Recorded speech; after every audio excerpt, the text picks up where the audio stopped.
दोस्तों तो ये देखिए खेसारी लाल का होली एक दिन हो गया और 1 मिलियन व्यू नहीं गए।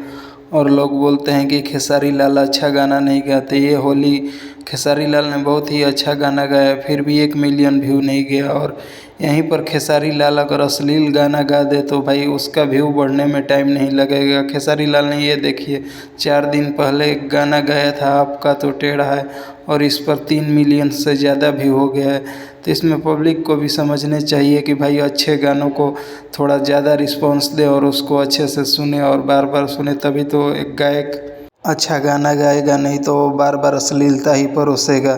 तो आप खेसारी लाल का जाकर ये वाला गाना फिर से सुने और इसको ट्रेंडिंग में तो आ गया है, 1 नंबर ट्रेंड करवाएं। और एक दिन में ये 1 मिलियन व्यू नहीं हुआ है, ऐसा करें कि 4 दिन में ये भी गाना 4 मिलियन व्यू में चला जाए। और आपको ये खेसारी लाल का गाना कैसा लगा? अगर अच्छा लगा हो तो लाइक और कमेंट कर दें और शेयर भी कर दें और चैनल को सब्सक्राइब ज़रूर करें दोस्तों।